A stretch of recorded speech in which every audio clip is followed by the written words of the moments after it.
12 സംവത്സരമായി രക്തസ്രാവമുള്ളവളായി ഏറ്റവും പരവശയായി തീർന്നിരുന്ന ഒരു സ്ത്രീ യേശുവിന്റെ വർത്തമാനം കേട്ടു. യേശുവിനെ കുറിച്ചുള്ള വർത്തമാനം കേട്ട് ഉടനെ യേശുവിന്റെ വസ്ത്രത്തിന്റെ തൊങ്ങൽ തൊട്ടാൽ ഞാൻ സൗഖ്യമാകും എന്ന് അവൾ വിശ്വസിക്കുകയും അത് പ്രഖ്യാപിക്കുകയും ചെയ്തു. അവളുടെ വിടുതൽ ആരംഭിക്കുന്നത് പ്രതികരിച്ചപ്പോൾ സംഭവിച്ചു എന്ന് നമുക്ക് പറയാം. യേശുവിൻ്റെ വസ്ത്രത്തിന് തൊങ്ങൽ തൊട്ടപ്പോൾ സൗഖ്യമാകുന്നതിന് മുമ്പ് തന്നെ ഒരു ആത്മമണ്ഡലത്തിൽ വിടുതൽ സംഭവിക്കുകയാണ്.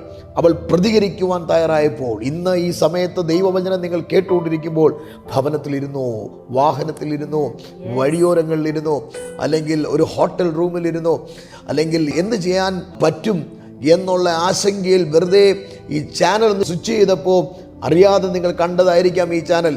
അല്ല, ദൈവം നിങ്ങളെ സ്നേഹിക്കുന്നു. ഈ വചനം നിങ്ങളുടെ ജീവിതത്തിൽ രൂപാന്തരം വരുത്തുമെന്ന് ദൈവത്തിനറിയാം. അതുകൊണ്ട് താങ്കൾ കേൾക്കുകയാണ്. കർത്താവിൻ്റെ കരം നിങ്ങളെ തൊടുകയാണ്. ഈ നിമിഷം അത്ഭുതങ്ങൾ താങ്കളുടെ ജീവിതത്തിൽ പരിശുദ്ധാത്മാവ് അയക്കുകയാണ്.